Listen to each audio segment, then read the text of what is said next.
سلام عليكم. في الوقت اللي محدش مهتم فيه بأخبار دي سي ولا أفلام دي سي ولا المدير التنفيذي لعالم دي سي، طلع عم مخرجين الكوميك بوك بنفسه زاك سنايدر ونشر الفيديو ده.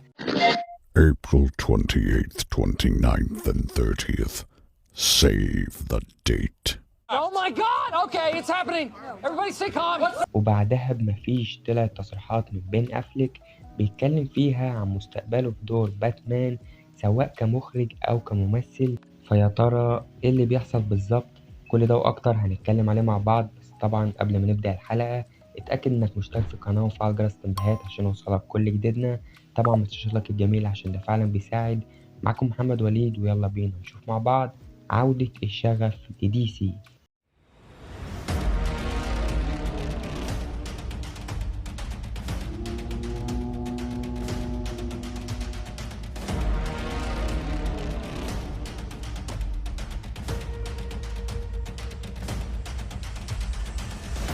طيب مرة واحدة كده طلع زاك سنايدر بالفيديو ده، واللي بيأكد على حدث كبير هيحصل في الفترة ما بين 28 ل 30 إبريل. لسه محدش عارف إيه الحدث ده بالظبط، ولكن أغلب التوقعات بتقول إن عالم السنايدر فيرس هيكمل ولكن كأنيميشن، ولكن لسه مفيش أي كلام رسمي بيأكد ده.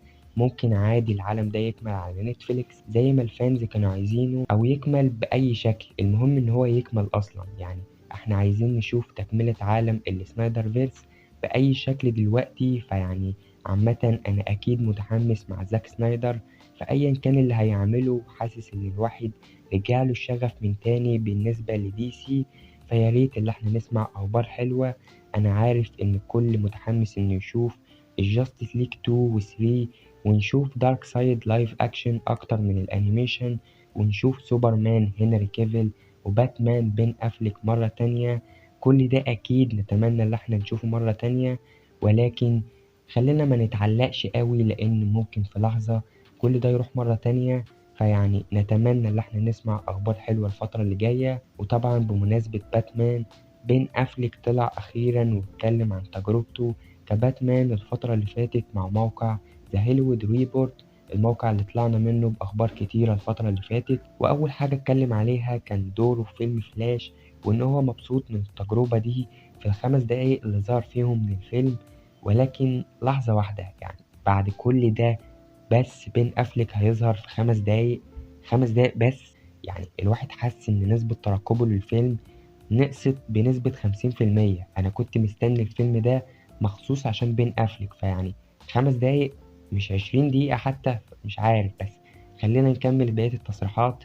وطبعا اتكلم عن تجربته في فيلم باتمان فيرسس سوبرمان، وإن قد إيه التجربة دي كانت جميلة جدا على عكس تجربته في فيلم جاستس ليج 2017. وده طبعا بسبب القرارات الغلط اللي طلعت من الاستديو ومن جوس ويدن ومن الإدارة ومن كل حاجة.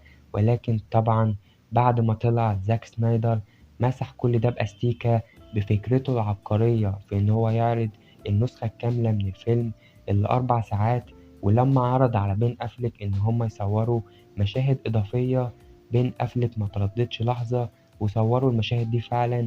والفيلم لما نزل بقى هو أعلى فيلم تقييم لبين أفلك في مسيرته. وحتى لما المذيع حاول يسأله بشكل مستفز عن السنايدر فانز واللي هم بيعملوه دلوقتي، الراجل قال كلام بما معناه يعملوا اللي هم عايزينه. يعني فيلم جاستس ليج سنايدر كات هو أنجح فيلم في مسيرة بين أفليك، وإنه موصلش من القاع للقمة في مرحلة كده من حياته زي ما حصل مع الفيلم ده. فيعني هما من الآخر عندهم حق، يعني مش توكسيك فان زي ما في ناس تانية كانت بتقول.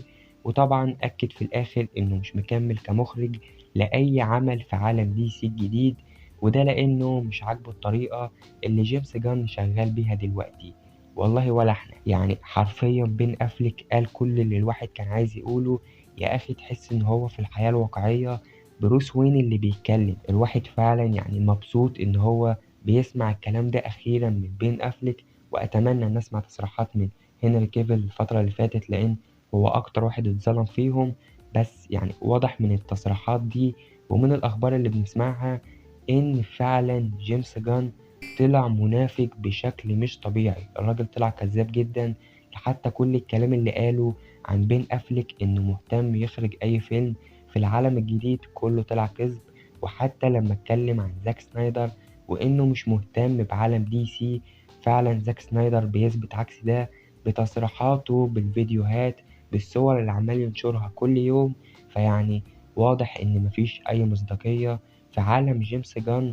ولكن بعيدا عن جيمس جان والعالم بتاعه والعك ده كله، الواحد فعلا مبسوط إنه بيسمع أخبار عن زاك سنايدر بين أفليك. يعني تحس إن الواحد رجعله الشغف من تاني زي ما قلت قبل كده، وإن هو ردت فيه الروح. أنا فعلا مبسوط إن أنا دلوقتي بسمع أخبار عن سنايدر فيرس. أي نعم لسه مفيش أي حاجة مؤكدة، ولكن يعني نتمنى إن احنا نسمع أخبار عنهم أكتر الفترة اللي جاية. طبعا يعني كالعادة ياريت تشاركوني تحت رأيكم في الكومنت، هل انتوا متحمسين للي بيحصل ده؟ وإيه توقعاتكم للي ممكن يحصل قدام؟ وطبعا زي نهاية كل حلقة، لو عجبك محتوى القناة وحسيت إن أنت عايز تسمعني مرة تانية، ياريت تنزل تحت تتأكد إنك مشترك ومفعل جرس التنبيهات عشان يوصلك كل جديدنا. طبعا متنساش اللايك الجميل عشان ده فعلا بيساعد.